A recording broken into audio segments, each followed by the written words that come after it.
Alright, horror lovers, gather around today. We're heading straight into the pits of cinematic hell with Lucio Fulci's The Beyond, released in 1981. And trust me, if you've never seen this one, you're in for one of the strangest, most hypnotic horror experiences ever put on film. This isn't just a movie, it's a fever dream soaked in blood and mystery. So, what's The Beyond actually about? Well, about might be the wrong word, because plot isn't exactly Fulci's main focus here. But here's the setup.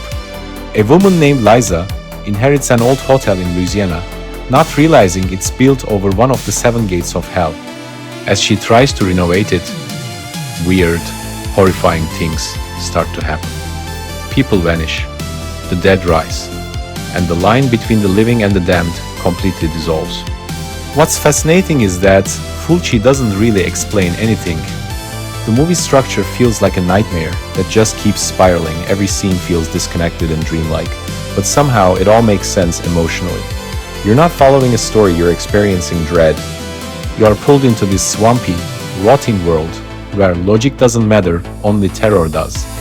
Visually, The Beyond is breathtaking in that grimy, Italian horror way. Every shot feels like it's from another dimension, washed out colors, fog-drenched corridors, and shadows that seem alive. Fulci's camera loves to linger on the grotesque eyeballs, blood, rotting flesh. It's almost poetic in how disgusting it is. He was called the Godfather of Gore for a reason. There's this infamous scene with spiders that's so over the top it's both hilarious and horrifying at the same time. That's Fulci. He dances on the edge between nightmare and absurdity. But what really seals the deal is the atmosphere. The pacing is slow, hypnotic, like drifting through a haunted dream.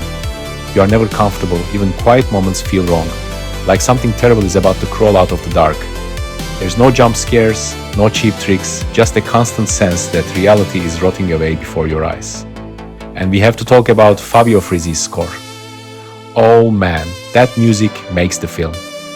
It's haunting, beautiful, and eerie, filled with those slow, haunting synths that feel like a requiem for the damned. Every time I hear that main theme, it's like the gates of hell crack open a little wider. It's one of those soundtracks that stays with you long after the credits roll. Now, some people say Fulci's films don't make sense, and they're right, they really don't. But that's kind of the point. The Beyond isn't supposed to make sense.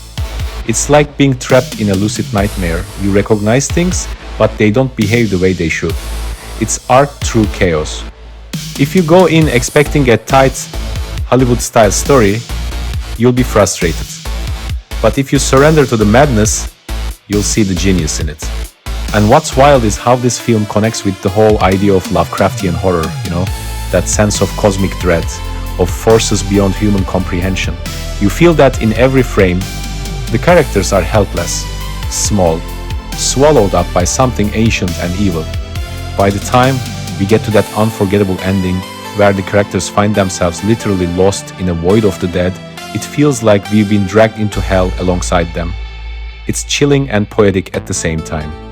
One thing I love about The Beyond is how it captures the essence of early 80s Italian horror. It's raw, it's imperfect, but it's completely fearless. Fulci wasn't trying to please anyone, he was building a nightmare on film. It's gory, it's grim, and it's drenched in atmosphere. It's the kind of movie you can't just watch once.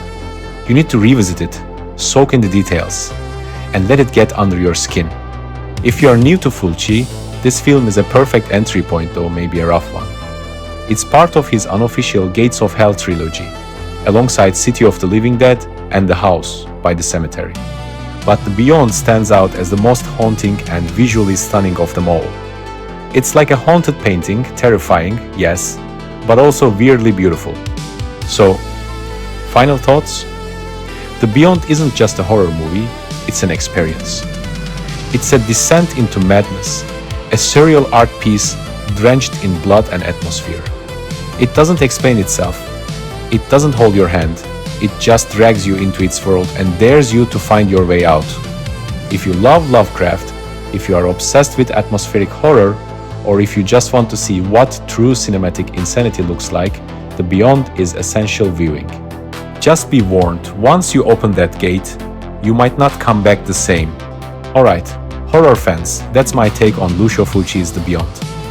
Let me know in the comments what your favorite Fulci scene is, or if you survived the spider attack without looking away. Don't forget to hit that like button if you love old school horror, and I'll see you next time